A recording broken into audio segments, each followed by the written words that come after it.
Welcome to Play with Purpose. I'm Dr. Haewon Cho and I'm so glad you're here. I'm a pianist and educator, and I'm also an adjunct professor at Biola University in California. I received my bachelor's and master's degrees in piano performance from the Juilliard School in New York and later earned my Doctor of Musical Arts degree at UCLA. This course is all about transforming music practice from a chore into a path toward confident, joyful growth. Let's be honest, it's already hard enough for students to sit down and practice their instrument. And when they finally do, distractions are everywhere. Friends are texting, emails are arriving, notifications are pinging. Even as adults, we struggle to resist. So it's no surprise that young students find it almost impossible. So what usually happens? Students slip into what I call mindless practice. They start at the beginning of a piece, play to the end, and then repeat the same thing over and over. Fingers move, but their minds are somewhere else. Without intention or focus, they are not improving. They are actually reinforcing mistakes. In a way, they're just practicing how to play badly. Now, why does this happen? Because kids today are so used to quick results. They don't like slow, careful, deep work. But it's not that they don't want to improve. The truth is, they don't know how to practice in a way that really works. And here's something important. Just telling a child to focus or concentrate doesn't work. Focus is not a command, it's a skill. And like any skill, it needs to be taught step by step with the right tools. And that's exactly what this course is here to do. I'll give you practical strategies to turn practice from a frustrating routine into an intentional, efficient, and even rewarding experience. Shall we begin?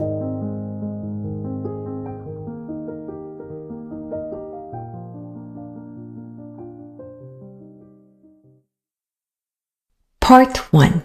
What progress really means. So how do we help students practice more mindfully, purposefully, and intentionally? What tools can we give them so they actually know what to do once they sit down at the piano? The first lesson is this. Every practice session, no matter how short, should create some kind of change. It doesn't have to be big, and it certainly doesn't have to be perfect. But when a student enters the practice room and when they leave it, something should be better than before. Maybe it's getting the fingering right in that tricky passage. Maybe it's adding pedal to a small section. Maybe it's finally locking in that rhythm for 2 measures. Or maybe it's memorizing just 4 bars hands together. Whatever the goal, the point is this. Practice should always leave a clear before and after. Now, this doesn't mean mastering the whole piece in one sitting. That's both unrealistic and discouraging. Instead, it's about choosing one small section, a measure, a phrase, or even a single detail, and working on it until you can honestly say, I couldn't do this before, but now I can do it better. That shift, however small, is the essence of productive practice. So the question becomes, how do we make that happen? And the answer is by setting clear goals.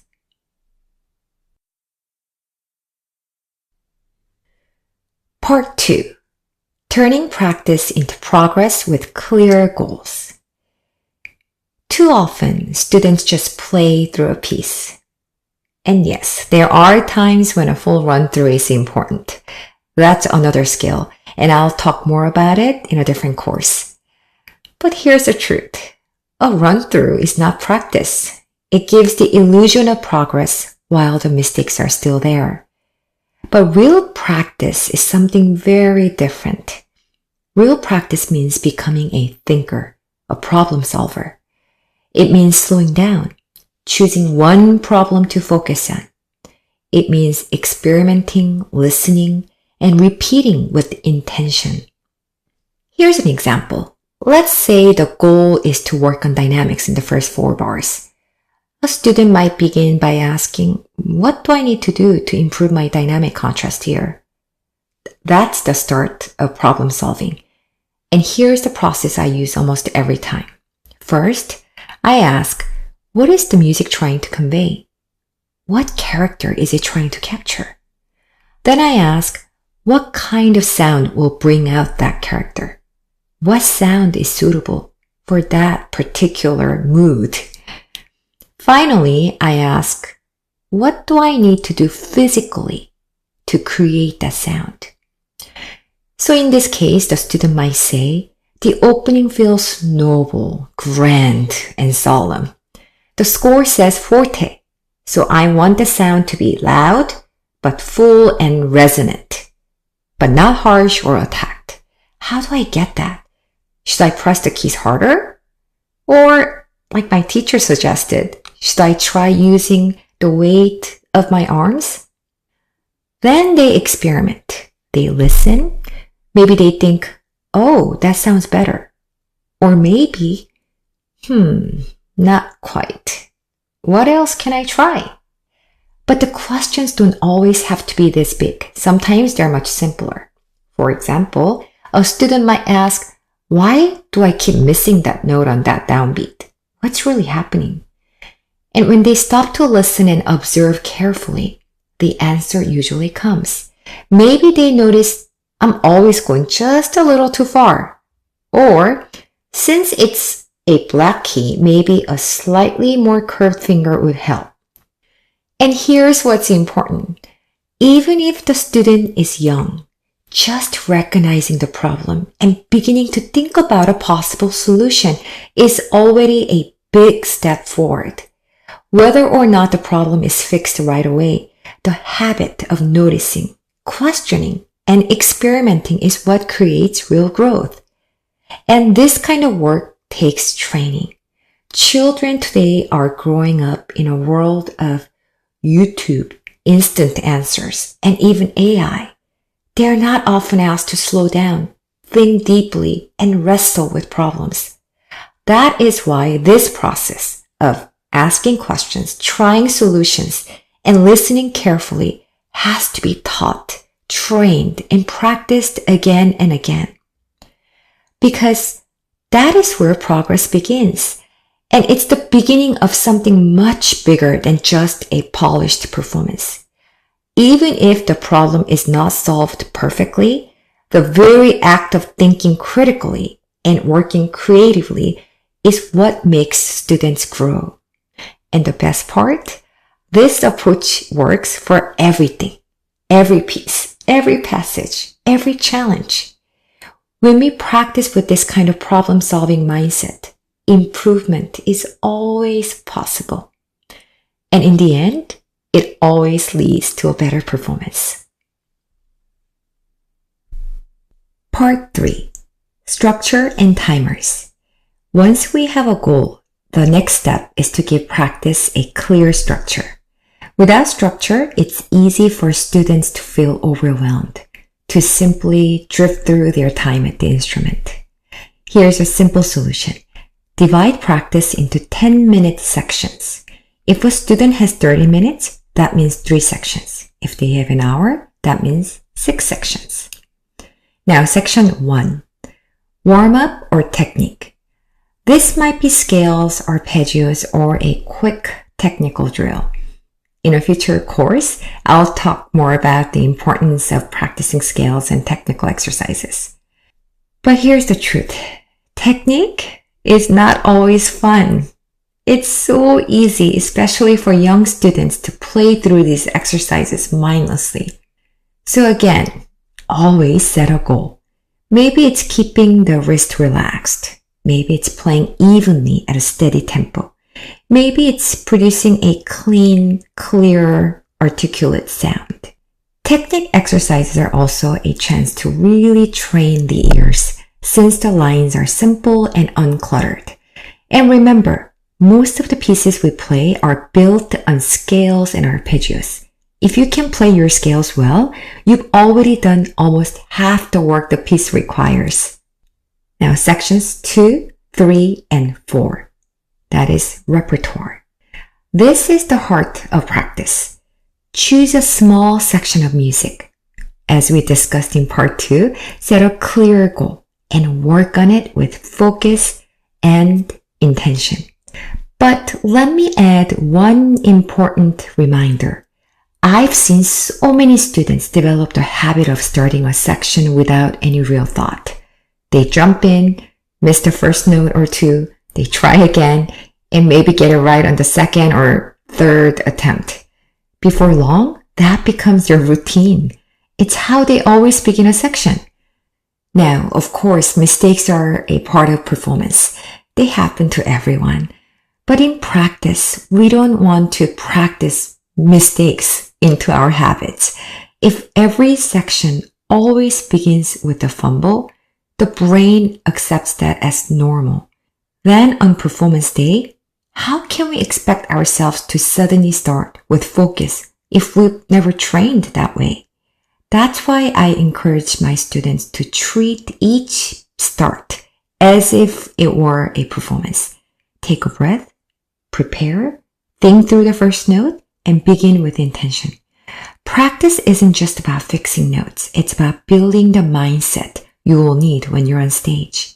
So remember, the way you practice your beginnings will shape the way you perform your beginnings on stage. And here's an extra tip. When you test yourself, always start a measure before and play until the downbeat of the next measure. Transitions often throw us off, and this habit helps students connect their work back into the flow of the piece. And let me remind you again, the aim here is not perfection, it's improvement. By noticing what has changed and what still needs attention, every practice session becomes part of steady growth. And why does this method work so well? Because our brains learn best in short, focused bursts. 10 minutes of true concentration is far more effective than an hour of distracted repetition. Finally, here's one last tip. Use your timer. A phone can work, but honestly, I recommend something even simpler, a $5 kitchen timer. Leave the phone outside the practice room if possible. The temptation to check messages or emails, it's just too strong. With only your music and a timer, you'll be amazed at how much more focused and efficient practice can become. And 10 minutes? It's longer than you think. You can get a lot done in that 10 minutes. Part 4. Practicing musically, not just mechanically. Now, let's talk about something that's often overlooked, practicing musically from the very beginning. Many students think that they should wait until they've learned all the notes before adding dynamics, phrasing, or expression. On the surface, that sounds logical. First notes, then music. But here's the problem, muscle memory. Once the fingers get used to playing in a certain way, they build habits that are stubborn and hard to change. If a student practices a passage over and over without any musical markings, the fingers memorize that unmusical version. Later, even if the mind wants phrasing and expression, the fingers keep defaulting to what they already know. That's why it's essential, even if it feels difficult, uncomfortable, imperfect, to practice musically right from the start. Teach the fingers early on to respond to what the music is asking. This saves time in the long run because you will not need to undo old habits. And it also makes practice more enjoyable. Even at the very beginning stages, shaping a phrase or adding dynamics makes the music come alive. Of course, there are times when a teacher may ask for isolated work, just rhythm or just notes. But in general, it's far more effective and rewarding to play musically from the earlier stage of learning. Part 5. Reflect, track, and celebrate progress. The final step is reflection. Reflection is the secret ingredient that transforms practice into lasting growth. At the end of each session, take just 1 minute to pause and ask, what improved today? What still needs work tomorrow? Write it down in a practice log. Even if the progress feels small, make it visible. At the end of the week, look back and notice the changes. This simple habit does two powerful things. It prevents students from repeating the same mistakes mindlessly. It also builds confidence because they can actually see how far they've come. And just as important, celebrate the small wins. Progress doesn't mean perfection. If today you fixed one fingering, improved one rhythm, or polished just a short passage, that is success. Those small steps are what keep motivation alive and help students build resilience for the long journey of music. Because at the end of the day, practice is about change. Setting clear goals, working in focus sections, practicing musically from the very beginning, and reflecting regularly. All of these turn even short practice sessions into meaningful growth. So here's the bigger picture. Through daily practice, children are not just learning music. They're learning how to focus, how to persist when things are hard, and how to approach challenges with creativity. These are skills they will carry for life. Skills that matter not only in music, but in every area of study. And parents, please remember, growth doesn't happen overnight. Anything worthwhile takes time. You may not always see results right away, and the process can feel very messy sometimes. Don't be discouraged if your child still sounds rough or even seems to go backwards the next day. Just like building muscle, progress is not visible day by day, but with consistent, intentional practice, the results will come and the growth will reach far beyond music. College competitions and recitals matter, but they're only chapters. The bigger story is who our children are becoming through this journey of practice, growth, and self-discovery. And this is just the beginning. In the future, I'll be publishing more courses on practice, including how to help students not only practice effectively, but also thrive in performance. So I encourage you to check back for those resources. If you'd like to go deeper, I also offer private consultation and personalized feedback on performances. That way, you or your child can get specific, tailored guidance for your unique musical journey. Thank you for joining me in Play with Purpose. I hope these tools bring more focus, joy, and meaning to your child's practice and beyond.